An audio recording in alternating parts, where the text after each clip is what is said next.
Que a graça e paz do nosso Deus esteja conosco. Eu pedi ao pastor há 3 semanas atrás, quando ele falou que ia falar sobre a parábola do filho pródigo, da dracma, né? Das ovelhas, da ovelha perdida, que na verdade é uma parábola 3 em 1, que ela é dividida em 3 fases. Aí eu pedi a ele que me deixasse falar sobre a do filho pródigo. E ele falou, tá bom. Mas semana passada, o Sérgio falou. E aí eu falei, pastor, já foi falado, então o senhor quer que eu fale outra coisa ou o senhor quer continuar? Não, você pode continuar, se quiser, falando sobre o filho pródigo. E ele falou, talvez até eu ainda fale mais. E a verdade é que eu gosto dessa parábola porque ela nos traz, cada vez que eu leio, ela traz uma mensagem. Eu encontro uma visão diferente, mas que no final conduzem à mesma coisa. Então, quem não teve oportunidade de ver a parábola da ovelha perdida, que não teve oportunidade de ver a parábola da dracma perdida, não tem problema. Hoje nós temos lá na internet, no site da nossa igreja, tem no YouTube, é só entrar lá e Recreio, vai encontrar. E tem também, aqui o Sérgio falou, muito bem, muito boa, entendeu? A apresentação do Sérgio sobre o filho pródigo. Então hoje eu vou continuar com a do filho pródigo, nós vamos ver aqui, eu vou ler, vamos pegar a nossa Bíblia, no Lucas 15, a partir do versículo 11. Só para situar, né? Jesus Cristo estava junto com os pecadores e os publicanos, que eram, para a sociedade judaica, a pior espécie que podia ter. Isso foi falado nas outras. E os fariseus e os escribas murmurando. E, para quem não sabe, murmurando aqui não é aquele falando baixinho, né, que a gente tem a impressão. É falando maldizendo o que ele estava fazendo. E aí, Cristo, né, ouve aquilo e vai lá conversar com eles e conta essas parábolas e chega na do filho pródigo. Então, começando no 11.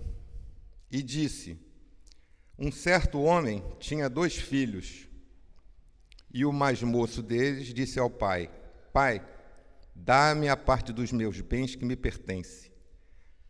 E ele repartiu por eles a fazenda. E poucos dias depois, o filho mais novo, ajuntando tudo, partiu para uma terra longínqua e ali desperdiçou os seus bens, vivendo dissolutamente.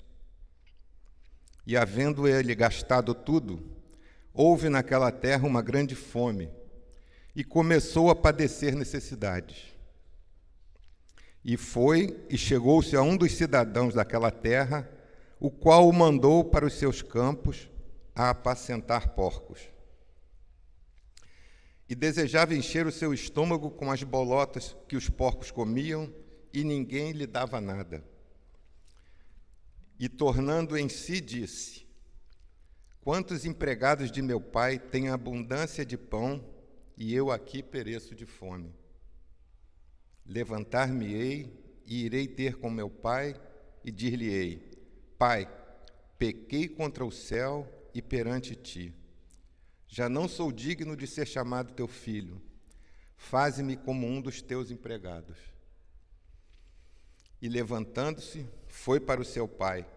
E quando ainda estava longe, viu-o seu pai, e se moveu de íntima compaixão, e correndo, lançou-se-lhe ao pescoço e o beijou.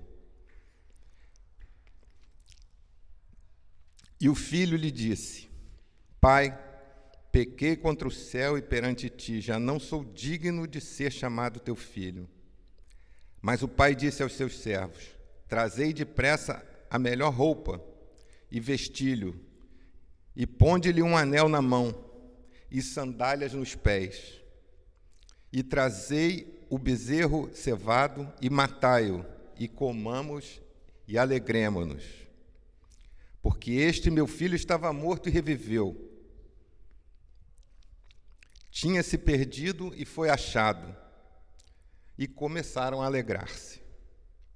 E o seu filho mais velho estava no campo, e quando veio e chegou perto de casa, ouviu a música e as danças.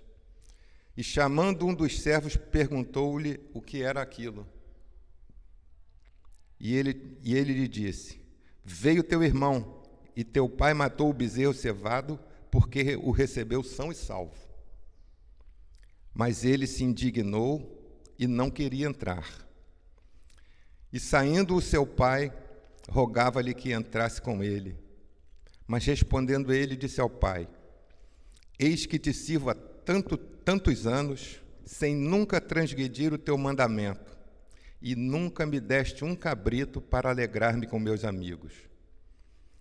Vindo, porém, este teu filho, que desperdiçou os teus bens com as meretrizes, mataste-lhe o bezerro cevado. E ele lhe disse: filho, tu sempre estás comigo, e todas as minhas coisas são tuas.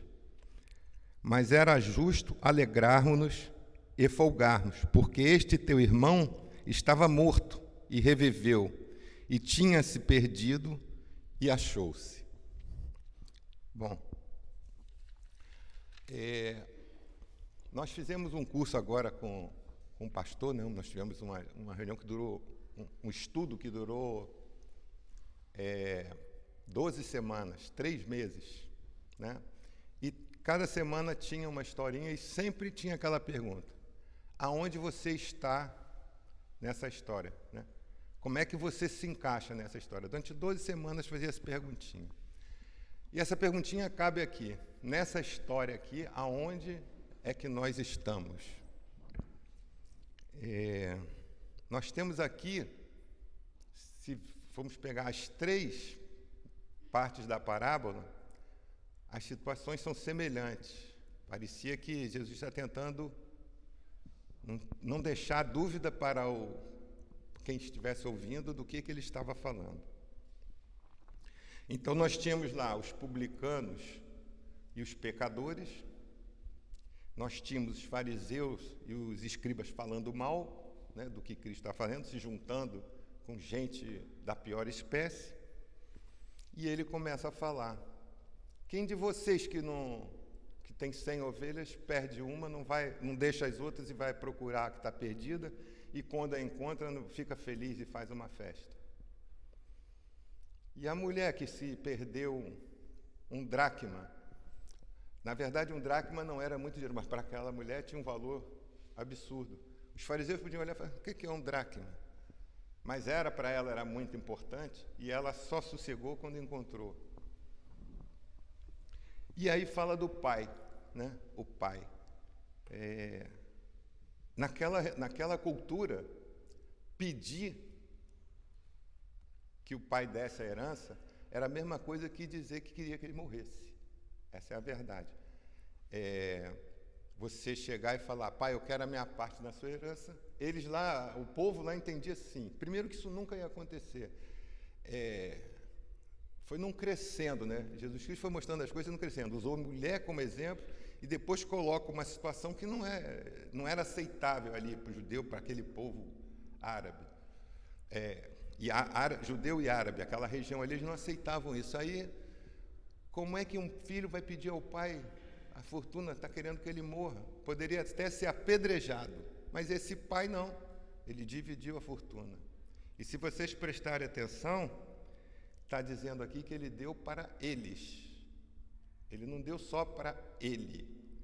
Está escrito... E ele repartiu por eles a fazenda. Está ali no 12, logo no início. O filho mais velho recebeu a parte dele. Quando, na verdade, o que ele deveria ter feito? Ele deveria ter... Não, isso não existe, você não vai fazer isso, não. Você não vai... pai, o senhor não vai dividir nada, isso aí é só quando o senhor morrer. Não, ele ficou calado e aceitou a parte dele. E provavelmente o que incomodou ele foi quando ele chegou lá e viu o irmão e a festa que o pai estava fazendo, ele já estava imaginando: pô, isso aí não é dele, é meu. vai usar o que é meu, na verdade, para dar para o outro que gastou tudo. Entendeu? Essa era uma visão. Aí a gente pode observar o seguinte: a ovelha perdida, ela estava fora, né? Ela saiu dali do meio onde ela estava, foi para fora, e o pastor foi lá atrás dela buscá-la. A dracma, ela estava perdida dentro, estava perdida em casa. Melhorou? Estava perdida em casa. Mas a dona da dracma foi lá procurá-la. E aí nós temos na situação do pai duas condições. O filho que estava fora, perdido, e no final da história a gente percebe que o filho que estava dentro estava perdido. Era uma dracma perdida dentro de casa ali, né? O mais novo a gente podia comparar com a ovelhinha que fugiu, está lá, foi para fora, gastou o dinheiro todo. E o mais velho era uma dracma, simplesmente estava em casa, mas perdido. Então, o estar perdido pode ser não só em relação à distância, mas pode ser também em relação a estar presente, mas não ter a mínima ideia do que está fazendo ali, ou não querer saber.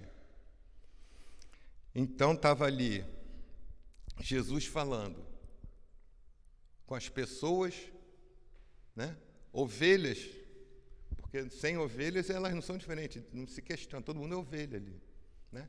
E os dois lá fora falando mal, se considerando o dono da cocada preta, o rei, né? Sabiam de tudo, cumpriam as regras e, na verdade, nada, né? Estavam completamente perdidos.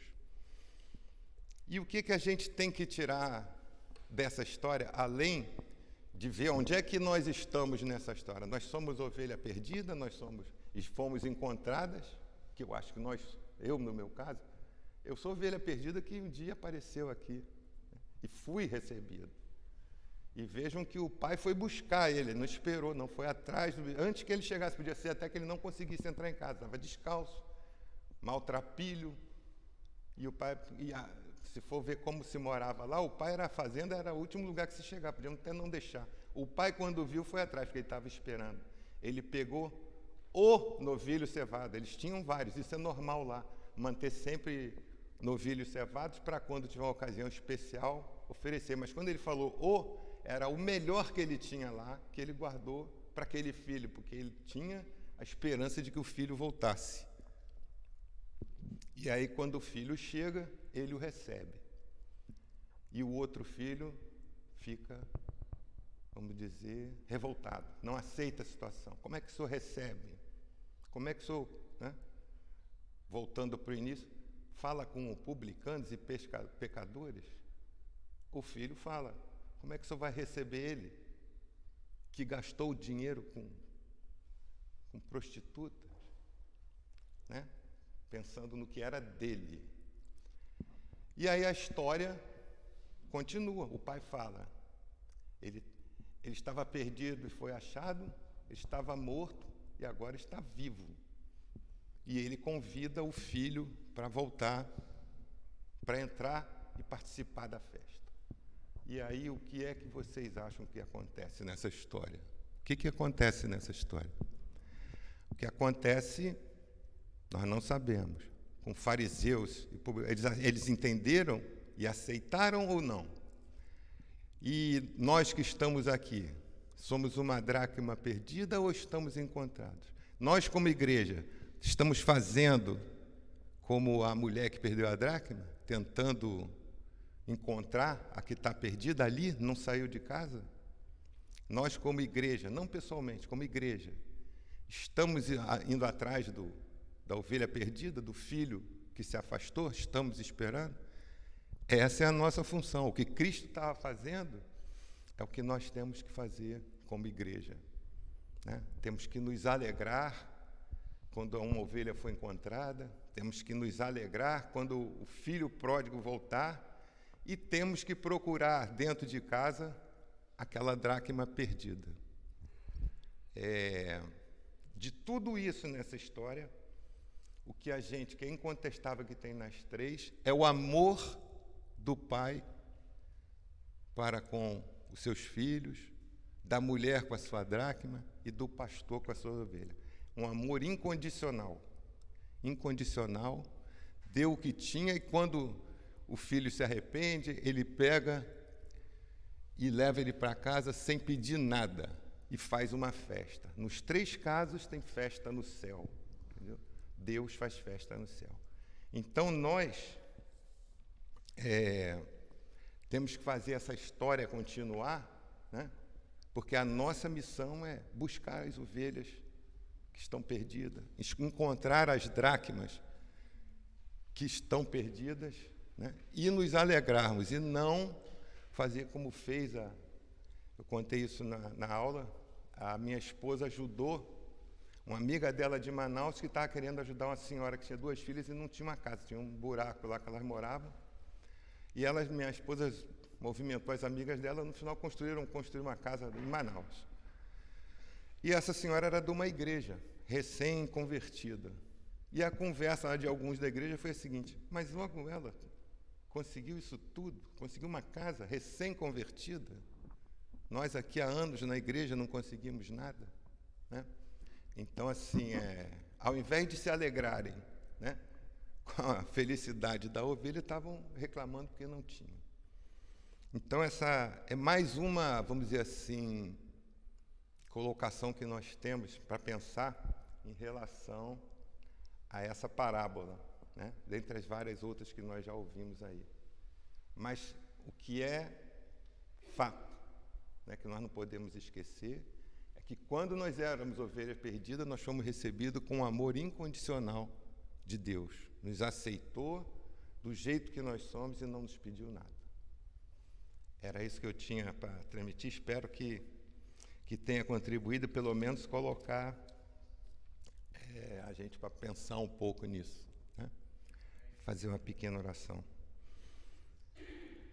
Querido Deus, nós queremos te agradecer por esta mensagem, agradecer por este amor incondicional que um dia nós recebemos de Ti e que permanece até hoje conosco. Tu que nos resgataste, né? Ovelhas perdidas que éramos, filhos pródigos que fomos, dracmas perdidas que possamos ser. Mas temos certeza de que o Teu amor incondicional estará sempre pronto a nos aceitar e nos receber.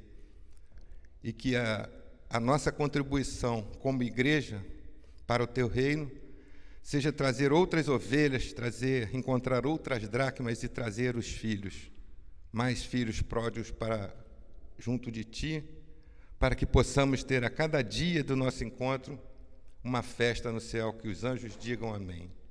Nós te agradecemos tudo isso em nome do Teu Filho Jesus.